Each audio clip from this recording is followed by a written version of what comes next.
হামাসের শক্তিশালী প্রত্যাবর্তন। ফিলিস্তিনি প্রতিরোধ যোদ্ধারা কি গাজা যুদ্ধে আইডিএফকে হারাতে পারবে? ইসরায়েলি সেনারা হামাসকে নিশ্চিহ্ন করার লক্ষ্যে এগিয়ে যাচ্ছে, কিন্তু হামাস কিভাবে শক্তিশালী প্রত্যাবর্তন করছে? 2023 সালের অক্টোবরে শুরু হওয়া এই যুদ্ধ এখন তৃতীয় ক্যালেন্ডার বছরে প্রবেশ করেছে, কিন্তু আইডিএফ কি আদৌ হামাসকে পরাস্ত করতে পারবে? ইসরায়েলি সেনাবাহিনী হাজার হাজার হামাস যোদ্ধাকে হত্যা ও আহত করার দাবি করলেও হামাস এখনও গাজা উপত্যকায় আধিপত্য ধরে রেখেছে। হামাস তার সৈন্য সংখ্যা প্রায় দ্বিগুণ বাড়িয়েছে। বর্তমানে হামাস বাহিনী গাজা উপত্যকায় একটি শক্তিশালী উপস্থিতি বজায় রেখেছে। রিপোর্ট অনুযায়ী হামাসের সক্রিয় যোদ্ধার সংখ্যা 12,000 থেকে 23,000-এর মধ্যে রয়েছে। প্যালেস্টাইন ইসলামিক জিহাদ PIJ বাহিনীও এতে যোগ দিলে এই সংখ্যা 20,000-এরও বেশি হতে পারে।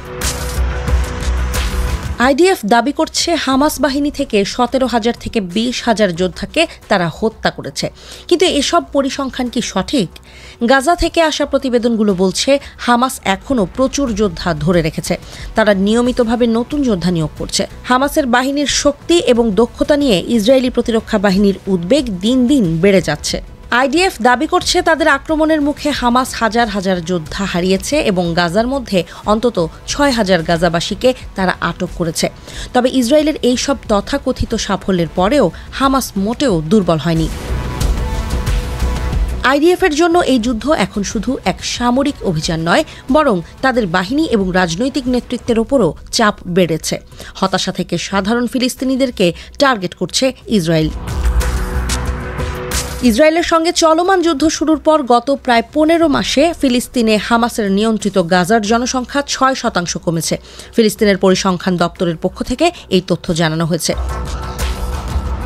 তবে ফিলিস্তিনি প্রতিরোধের শক্তি এখন হামাসের নেতৃত্বে আরও দৃঢ়ভাবে দাঁড়িয়েছে।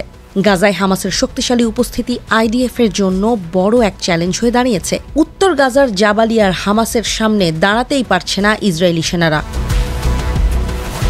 ইসরায়েলি সংবাদপত্র মারিভ ইসরায়েলি সামরিক বিশ্লেষক আভি আশকেনাজির উদ্ধৃতি দিয়ে লিখেছে, ইসরায়েলি সেনাবাহিনী এখন ফিলিস্তিনি ইসলামী প্রতিরোধ আন্দোলন হামাসের গেরিলা যুদ্ধের কৌশল নিয়ে উদ্বিগ্ন।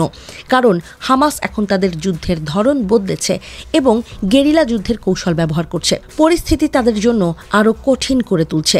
হামাস রাস্তা এবং ভবনগুলোকে অবরুদ্ধ করার কৌশলও ব্যবহার করেছে।